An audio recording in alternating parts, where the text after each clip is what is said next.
Nick here from Picket Prospecting. We're going to go see what Job's chasing. He's got the big thumbs up, he's got the colour in his hand. He got one of them fancy camera stands. Look at that. Yeah. He got in the pan 3 tiny microns.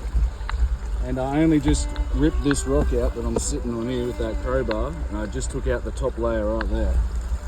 Oh, there's no gold here. I reckon we should send them home. And that was my test. My focus, I really wanted to get into this crevice down here. You can see it's just like, you know, giving it that nice groove and trap to come around the corner and get stuck into. But there was this big rock was here. I just ripped him off, put a little bit of colour there, and clean this out and make it my area for the day. I hope you recorded you moving that big rock, because you know Chris is going to be jealous. Yeah, I thought I should have got him down here for it. There'll be plenty more big rocks in the future, matey.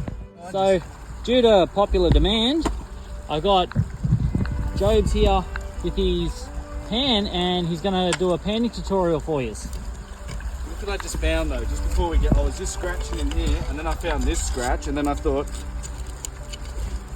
look at that. I think he's found a pocket, guys. Look at that. Look at that. Well, you never know. So, Don't know. what he's just found here is known as fractured bedrock. Through heating and cooling, the bedrock cracks and fractures, and when the gold floods through here in high flood, it will wash over here, and gold being so dense, it winds up in these little cracks and everything. There's not much clay there though, I just thought I'd check, you know what I mean? It would have been nice if there was a big pocket there. But if you're going to find a nugget, it's going to be in this lot. Agreed. Even if it's, you know, just a small amount of material. But an infinite chance of finding more material. Yeah, no, the best gold I've ever found is in this clay, yeah, underneath that. There might be that textbook. Yes, perfect. See that clay there? That's the best gold I've ever found, eh?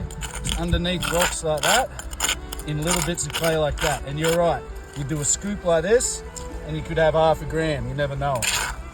But Because it is just so untouched. Yeah. Anyway, get a little bit in here.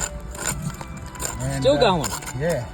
Yeah, look at that. I like that clay underneath that rock, you know. It says it's been sitting there for a while.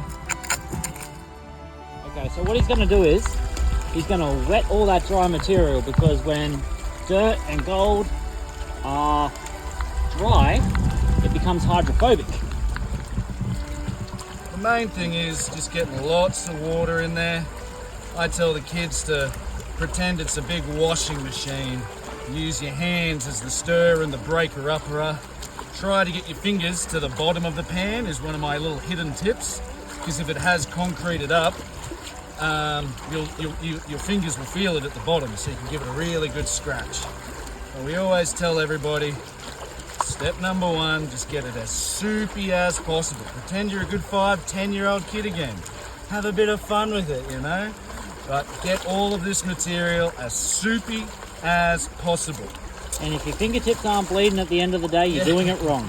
Yeah, you're not finding enough gold. Once it is broken up and soupy, you give it that nice therapeutic shake left to right. And I mean horizontally left to right. Some people go ups and downs here.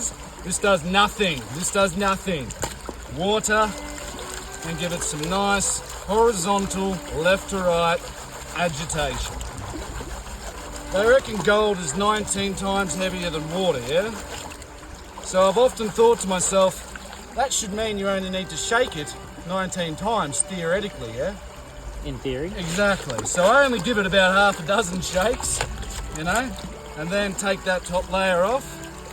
And if you are in a good patch, sometimes, you know, generally you scrape out the front there, no dramas, but if you are a little bit nervous because you are in a really good patch, you might want to just like flick it out the side there a little bit more.